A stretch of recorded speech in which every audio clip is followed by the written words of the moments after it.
DEADHEADERS, Part 3, by Natasha Rosewood.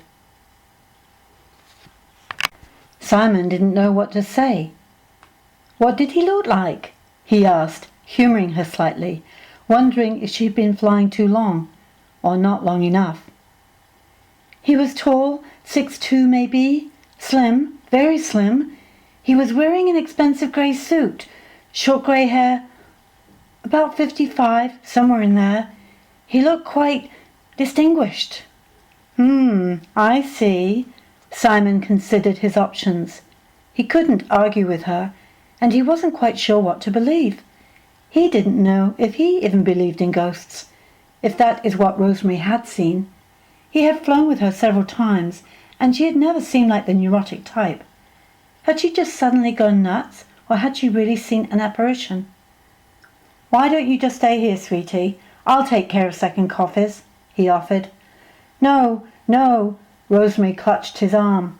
I don't want to be back here alone again. Let me do the coffees, please." Now, why do you think she wanted to be out in the cabin? I asked Julie and Marcus. "'Cause she was scared," Julie exclaimed. "I would be too." Just then the steward had a better idea. "Do you want me to ask the IFD if you can swap with one of the girls up front? Maybe number 7 or 8? "Changing positions isn't allowed, Simon," Rosemary reminded him. "Why not?" Marcus, ever inquisitive, asked. "Well, each member of the cabin crew has a numbered position and is responsible in case of an emergency for those specific passengers in those areas. You're not supposed to change positions mid-flight." "And what's an IFD?" Julie interrupted. IFD stands for In-Flight Director. She's the chief stewardess or the boss on each flight. Everyone has to listen to her, kind of like you have to listen to me when I give the orders, right? "Yeah, right," Julie chuckled. "Go on." As always, Marcus was impatient with interruptions. Simon told Rosemary, "Don't worry, excuse the pun, but the IFD's not a stiff. Better just tell her you're nauseous back here. She'll understand." So, thanks to Simon, for the rest of the flight, Rosemary was permitted to help with serving in the middle cabin. Once the plane has landed and come to a full stop, the stewardess's job is to assist the passengers with getting their coats and luggage down from the overhead bins. The stewardesses, who are usually very tired at the end of a long flight, are happy to help, because then the passengers get off the plane lickety-split and the stewardesses can get home and into their beds sooner. "Did you used to get tired?" Marcus asked sympathetically. "I was so tired, Marcus, that I propped my eyes open with teaspoons." Marcus considered the image and giggled. The first-class cabin, which is at the front of the plane, is separated from the rear cabins by the forward galley and a curtain.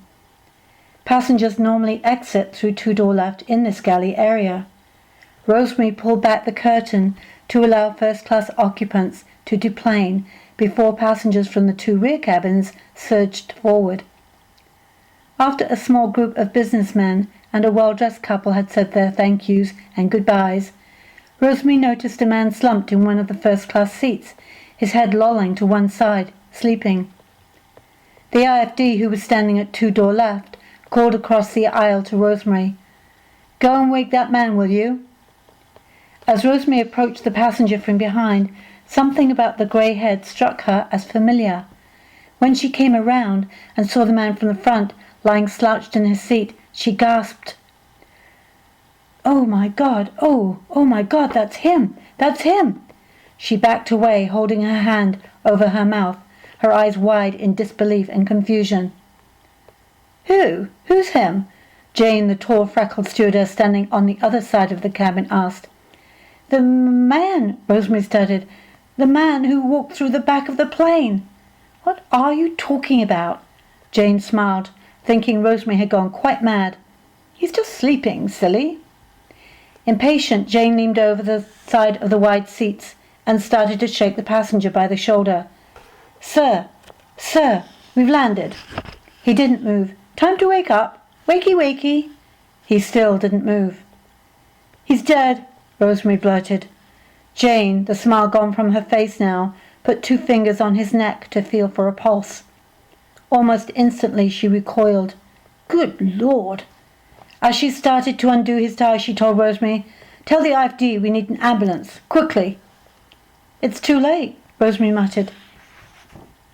"He died 3 hours ago." "How did he die?" Marcus asked, uncurling from the fetal position. "Heart attack," I responded. "Why did he walk out of the back of the plane?" Julie sounded sad. "Because it was closest to heaven?" Marcus offered, "like Mum went through the roof of the car when she died." Hearing Marcus refer to the accident, I gulped back a wave of sadness. Had he seen his mother's spirit separate from her physical body? Or was he talking about seeing her being physically catapulted from the car? He had been just 6 years old when it happened.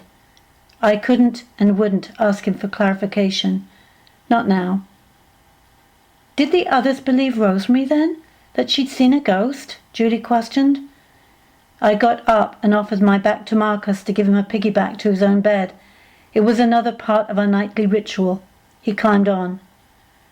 "Some did, some didn't," I responded as I deposited Marcus onto his Superman quilt and tucked him in. "It helps if you believe in ghosts. Then you can usually see them." As I leaned over to kiss Julie on the forehead and arranged the flowery duvet up around her chin, she chuckled. "You believe in ghosts, don't you?" Julie was smiling, a strange smile. Marcus muttered, "Yeah, Julie, of course she does. It's the same with us. Some people can see us and some can't." "What do you mean?" I stood up, staring at Marcus. His voice had sounded eerily different, almost adult. I shivered as a cool draft suddenly enveloped me. A noise behind me made me turn. Stephen was standing just inside the doorway. After my storytelling, he always came in to kiss the children good night. His tall frame was silhouetted by the lighted landing behind him, the outline of his body blurry, almost misty. His voice was disembodied, and his whole being seemed to be fading as he said, "There's something I have to tell you." The room was chilly now, as if a fine hazy fog of cold air had blown into the house and settled on everything. When the air cleared and the temperature rose again, the beds were made and the room was empty, almost as if they had never been there at all. The end of Deadheaders.